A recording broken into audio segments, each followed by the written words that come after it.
Données générales. Nom officiel, République de Maurice.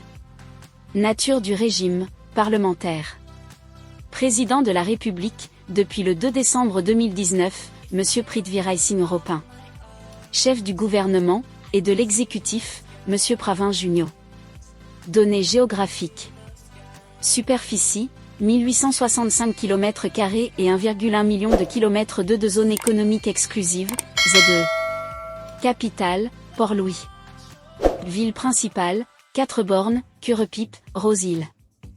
Langues officielles, anglais, français, de facto car aucune langue officielle mentionnée dans la Constitution. Langue courante, créole, anglais, français. Monnaie, roupie mauricienne, 1 euro égale 49,5 roupies mauriciennes au 20 avril 2023. Fête nationale, 12 mars, indépendance du Royaume-Uni en 1968.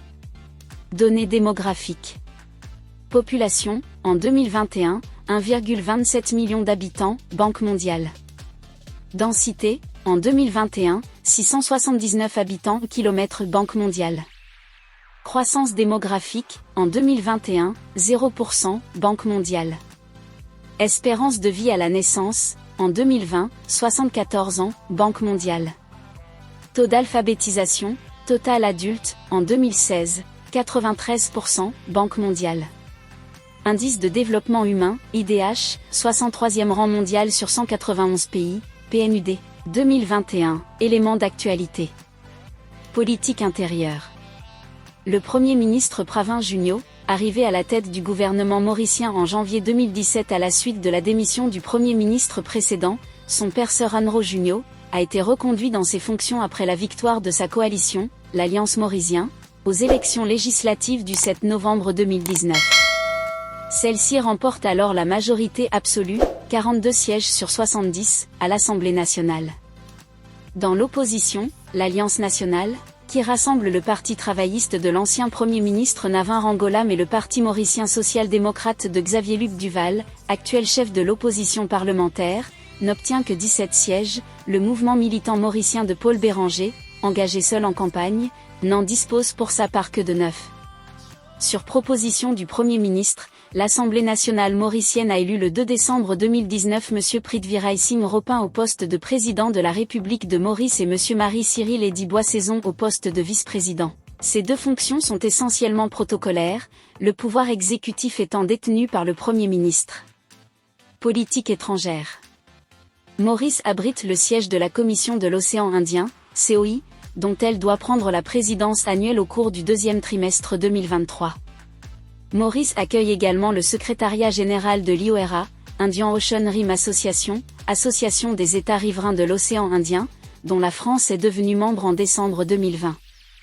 Elle est présente au sein de plusieurs organisations régionales et africaines, Union africaine, SADC, Southern African Development Community, la Communauté de développement d'Afrique australe, COMESA, Common Market for Eastern and Southern Africa, le marché commun de l'Afrique orientale et australe.